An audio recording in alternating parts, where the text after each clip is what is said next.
every year is our Memorial Day, basically. It's what we call ANZAC Day. ANZAC stands for Australia and New Zealand Army Corps. During World War I, the British colonies had to combine to create enough land forces that the English wanted. And Australia and New Zealand are right close to each other, so they combined us together, and they called them the ANZACs. We still call them that today, even those who serve today, in their honor and their memory. But during World War I, they sent all of the Australian and New Zealand service members over to Gallipoli in Turkey. And when we landed, it was similar landing to what ended up being D-Day. We had to storm the beach.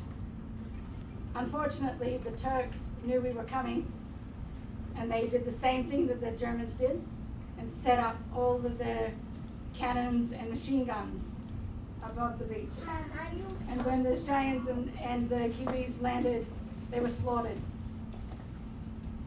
And they had to fight their way off the beach and up the same kind of embankment, not as steep as the beaches of Normandy, but it was still rocky. And they lost 8,000 Australians within 4 weeks. One of my ancestors was in that. I did not know that until about 5 years ago when we found his records, and he had died at Gallipoli. There was 2,700 Kiwis that died that day during that campaign, the Gallipoli campaign. It literally took them 2.5 weeks to get off the beach. They could not get further in, and they just kept slaughtering them, and it was just a tragic event. But there was less than 80,000 of this group that went and stormed that beach. So to lose 10,000 of them was a huge number. And at the time, Australia was barely a country. Australia was a colony for many, many years, and it wasn't until 1901 that they became a federation. So instead of little colonies like we have here with the 13 colonies, they decided to become an actual country and called them states. And so by 1911, when World War I broke out, we had only been a country for just over a decade.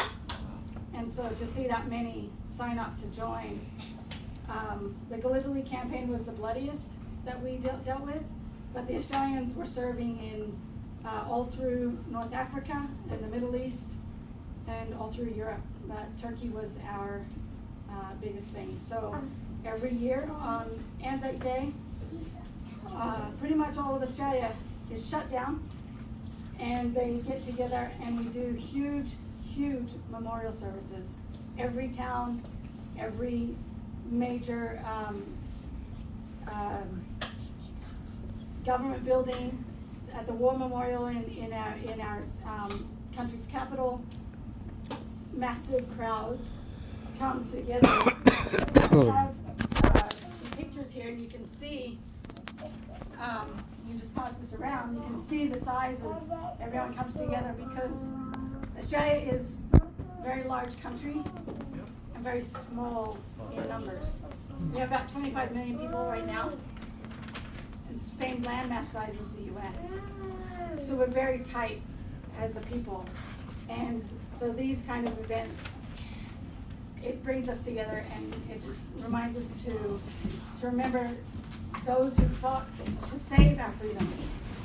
Because we never had to fight for our freedom, but we had to fight for others' freedom, and we answered the call. Up here I just have a few things. You're welcome to come up and see them at any time. This was my great-grandfather. He served in World War I at the age of 14. He lied about his age. He had to be 17. He changed his birth certificate, went to war. He found out right as they got to him over to North Africa and Egypt, and they sent him home. So he served about 6 months because it took 3.5 months just to him train home. him and get him over there. And then he stayed, when he got back, he joined the cadets for the light horse. And he ended up staying in the light horse for many years. By the time he was 17, he wasn't able to, they weren't sending any more Australian troops over. And so he didn't actually fight during World War I. But he did stay for about 15 years in the light horse, and this is him right here with his buddies. And then World War II broke out, and he was 40 when Australia was called to serve. And he doctored his birth certificate to say he was 35 because 35 was the cutoff. You weren't allowed to go for older than 35 because we lost so many men during the World War I that they just couldn't lose huge numbers. Yeah. And so he went, and he actually served for 3.5 years in World War II. Same thing, he did light horse and artillery. He served in Judea area, he served in North Africa. He didn't ever go into Europe. But that was my great-grandfather. I take a lot after him. He was a character. At 12 years old, he was bucked off a horse, and he got up and he kicked that horse. A local constabulary saw him, so a police officer saw him, put him in jail for the night and said, cool off. So I have his same temper. This is my grandfather. He fought in World War II. That is the only known picture we have of him. It's from his enlistment. His father served in right at the end of World War I and saw just devastating things and didn't want his sons to have to go through that. So he forbade them from doing it. So my uncle, at 18 years old, as soon as he turned 18, he ran away and he changed his name so he could serve. We did not know that for 27 years after the war that he had served. We knew he had served. We did not know what name he had served under. We could not find any records that he actually served. He served in Papua New Guinea and Indonesia area against the Japanese, and he saw some major atrocities and had PTSD the rest of his life. So what was his name that he fought under? His name that he fought under last name was Elliott, and it should have been McSweeney. His first name was Raymond Francis. So Raymond Francis McSweeney, and he served as Francis Raymond Elliott. And during the time that he was in Papua New Guinea if you've ever heard of the stories about the Kokoda track, it was brutal, very much like the Bataan Death March, but on the side of a mountain. They literally made them carve their way along. And we lost a lot of people. But he served, and he never spoke about it. The only story we know is that 2 of his best friends were sniped on either side of him within 4 days. That's the only thing he ever told his sons. Next to him is my father. He served in the Australian Army as well. And he was a tank driver. He only served in peacetime. He was too young to go to when Australia was sending soldiers to Vietnam. So he served right after that. And all he said was, it was fun in the mud. So he loved his time. He did tanks, and then his last year he actually did some special forces, and he realized that was probably too much. It was enough for him. It was a lot of work. So they're the ones I follow after, and I now serve in the Utah National Guard. I love what I do. When I was a teenager in Australia, I was in the cadets, so this is my cadet uniform. It's a little tight, I know. I can still fit this and this. I cannot fit the pants. But these are my grandfather's medals from my grandfather on my mother's side. This is all my father's side. My mother's side my mother is British, and my grandfather during World War II was in the Royal Navy, and these are the awards he got: the Pacific Medal, the Great Britain Defense Medal, I think it's the World War II Victory Medal from England, and then I can't even remember what the last one is, but these are his mini medals. and we wear them on ANZAC Day. If you ever get to Australia for an ANZAC Day, there's gonna be parades all over. And the parades are not the same as what we see here.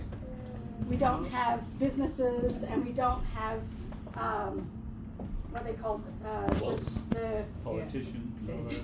we don't, there's not a lot of floats, and not a lot of the girls, what are they called? Cheerleader. Beauty queens. The beauty queens. There you go. Our parade for ANZAC Day is military, period, end of sentence. And if there's an American warship in town, they march in uniform. If there's any other country, they march. And it's an amazing sight to see miles and miles and miles of units. And as they are passing on, especially when our World War I soldiers started to pass on, their sons were marching in their place, and they would wear their medals. And nowadays you see a lot of the younger generations marching for those who served. This is my father and his brother right here. They served in the same unit, and this is the last time he marched. He's not able to do it so much anymore because of his feet, but he loves going out and seeing it. And it's just, the whole country comes out and honors our veterans that take care of us. I'd love to see America go and do the same type of thing. But this is just a little bit about ANZAC Day. I just do, before we have some food, I would love everyone to stand up. We're going to do a minute of silence to the last toast, which is what we play for, just like you do with taps. We have what's called the last toast.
Any of this, you're welcome to come up and look. I forgot my head is in front. You're welcome to touch things. Some of these uniforms that are worn by family members of mine. That's a back scratcher. It is a real kangaroo hand. Thank you. If you have any other questions, please come and ask me. Thank you for coming.